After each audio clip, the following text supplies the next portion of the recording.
In the previous session, I had spoken to you about what exactly is an object-oriented programming approach to development and the reason for inventing the object-oriented programming approach to writing code. Here, we'll try to understand what are the important characteristics of object-oriented programming or object-oriented programming languages. The first keyword you have to understand is object-oriented programming is characterized by modularity. Let us tell you what is module first. Let us say I am developing a student information system for your class. In the first thing, I'm interested to just capture all your information. Like for example, your name, address, height, weight, which school you came from and so on. So I refer to this as one module or my first code, first block of code. Here I have my own data and here I have my own students data and I have my own code. In second module, this is, let us say this is the examination module. I have again data. For example, I take the marks from here, use that particular marks here, calculate the percentage, rank students and keep print the result here. But then I have got one more module or block called as module C, which mails, for example, the attendance data from here is mailed through here.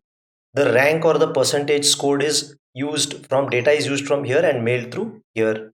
So what I have done is instead of doing all of these three things in one big block, I have divided it into three different modules or three different blocks. So here if you see, this is a logical group, this is one logical group and this is one logical group. I can easily test this by entering student data and see whether it works. Similarly, I can take data and test whether this works and provides me the correct percentage and rank. Similarly, I can test this independently. So the advantage of a modular approach is a complex problem is broken down into simpler parts known as modules. Each module is an independent entity or a block which is able to compile and execute on its own. So in C++, modules are implemented as classes which contain logically related units. Suppose I need to get the student marks, maybe I will, in this program, I will just include this particular fellow here and generate the percentage and rank.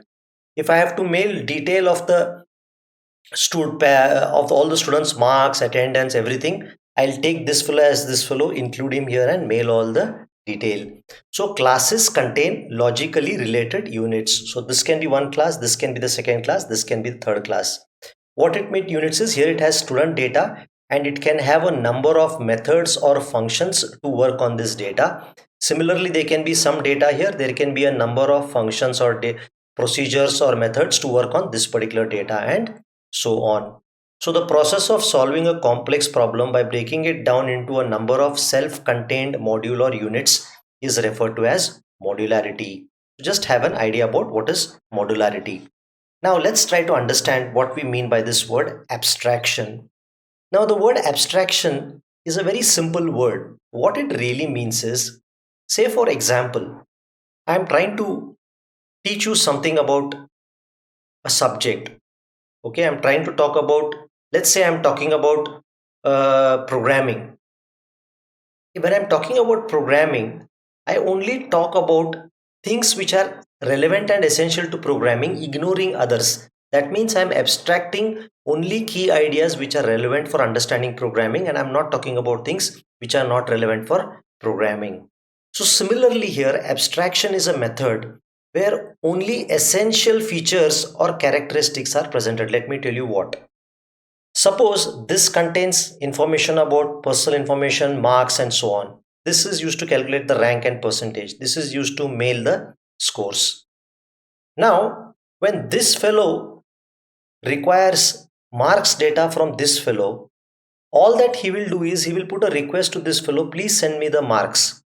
How this fellow is going to send the marks, what he does to send the marks, where the marks are stored, how the marks are retrieved is not the problem with this fellow. This fellow is only interested to get this. So what I am doing is I have hidden all the programming logic and calculations in this box. This box will only get the marks without having to worry about how this is getting the data for you. This is known as abstraction. In abstraction, the only thing this fellow needs to know is how to request this fellow to send him a data. He is not worried about where the data is stored, how the data is retrieved. Okay, all those things this particular module or function is not worried.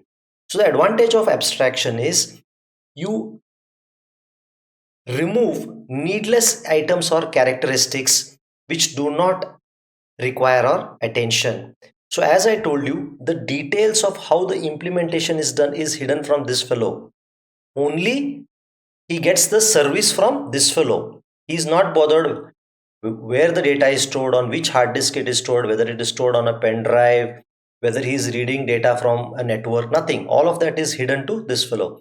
Only this fellow needs to know is this fellow, if I put him a request, he'll give me marks and roll numbers and age of students, and I can use it here. So I can give you another simple example. If you want to think of it like this, suppose I draw a picture like this, okay?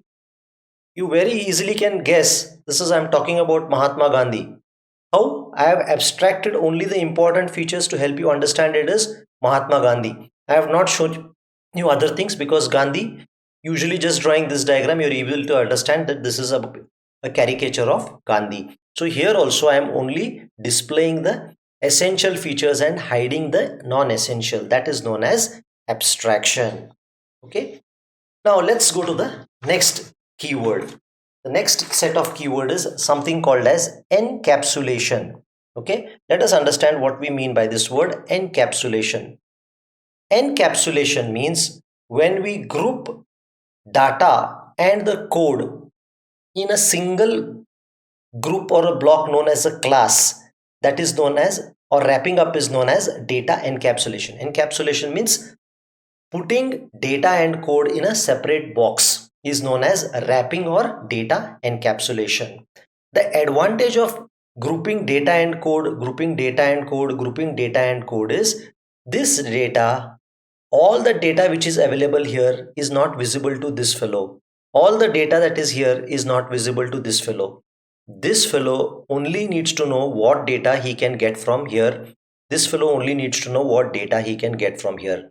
He is not worried about what is the size of data, where it is stored, what all other data items it concerned. He is not bothered with unnecessary details. So data heading refers to providing access to only data which is required by others and not giving access or information of other data items in this particular block.